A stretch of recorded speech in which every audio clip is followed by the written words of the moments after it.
This is Daily Flash with your hosts, Andrea Jackson and Mitch English. Trending news and entertainment. This is Daily Flash. Hi, everyone. I'm Mitch English. I'm Andrea Jackson. This is Daily Flash, your source for trending news and entertainment. If you're looking for good entertainment and news as well, one person really who went through decades of just that, of course, Barbara Walters passed away. Baba Wawa. Some of the biggest interviews of all time. Oh, yeah. She was the one behind it, and an incredible Trailblazer career. for women. Yes, 100%. She died back in 2022 at the age of 93. Well, there's going to be a documentary out. ABC News is actually they're going to be doing this documentary on her and kind of showing some never-before-seen video of her in action. They said this is going to dive into not of her professional life, but her private life, which will be interesting. You know, she came out, she had that affair with that senator from Massachusetts, and I wonder if they'll kind of dive into that. But she was divorced twice as well. So I wonder how much, because of ABC News, wanting to hold on to the integrity of news product or whatever. Yeah. But I think it's important to show that part of the private life too, to show that, you know, she's just like us. Yeah, and I think she had a really interesting upbringing too with her family. So, you know, and then of course she had a daughter that she adopted because she wanted to have kids, which I don't think she could. So she adopted. So she had an incredible relationship. Well, see, with I remember that, but I forgot about it. With her daughter. So I think there's so many layers to her that not a lot of people know. She apparently had a secret fling with Richard Pryor too. People don't remember that. There was like a thing going on. Rumblings of that. Yeah. And a super crush on Peter Jennings. Mm-hmm. Which, who didn't, right, during that time. All right, so you check that out. ABC News has not mentioned when it's going to come out, but they are working on that, so we can see it pretty soon.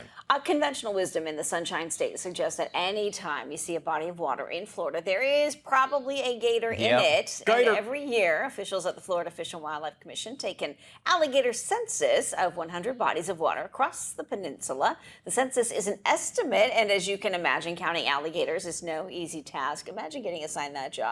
You spray paint them? I don't know, Matt.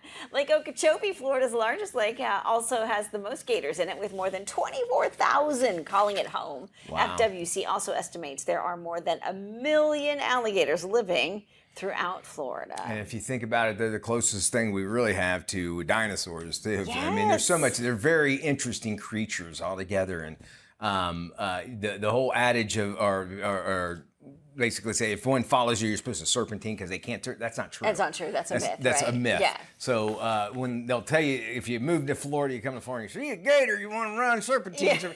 Yeah. The gator just look at you and like, I'm still going to get you. That's the idiot newbie right there. They'll know you. Don't mess with their babies and don't mess with their food and they'll leave you alone. That's it. And don't feed them. Have you guys been to Gatorland? Oh, yeah.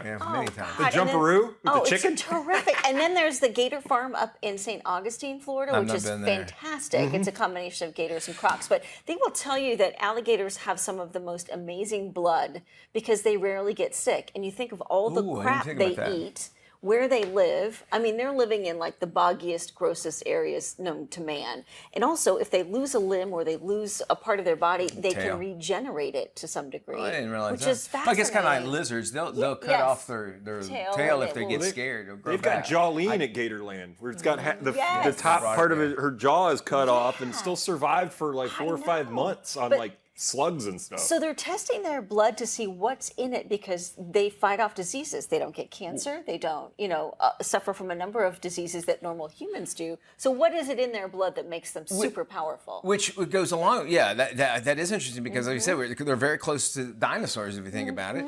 I don't feel bad. Maybe I might be around because I have really short arms, short legs. Yeah, so you're kind of you and Matthew McConaughey. You know, I have to get all kinds of water or lotion on me because my skin's so scaly as well. Probably the most scared I've ever done in my life professionally. I was at Gatorland, and I was standing there. I was doing a stand-up. That's when you go, "Hey, we're at Gatorland," yada yada. And they start off real close, and then we pull out. My hand to the heavens. I'm standing over a 12-foot gator, and then they slowly pull out. And I'm serious. I'm looking around. There's about 40 gators literally around me. They're like, they're not going to do anything. They've been fed. Yeah. But in the back of your mind, all I got to do is trip and fall down, and then one's that, there's always it was so scary. Chance. There's always back a in your mind. Yeah. And at night is when you have to worry about gators. That's when they come out. Usually during the day, they're just like, they're chill. Sun up, sundown, also 2 key times. Go to our Facebook page. I'm going to upload a video of it.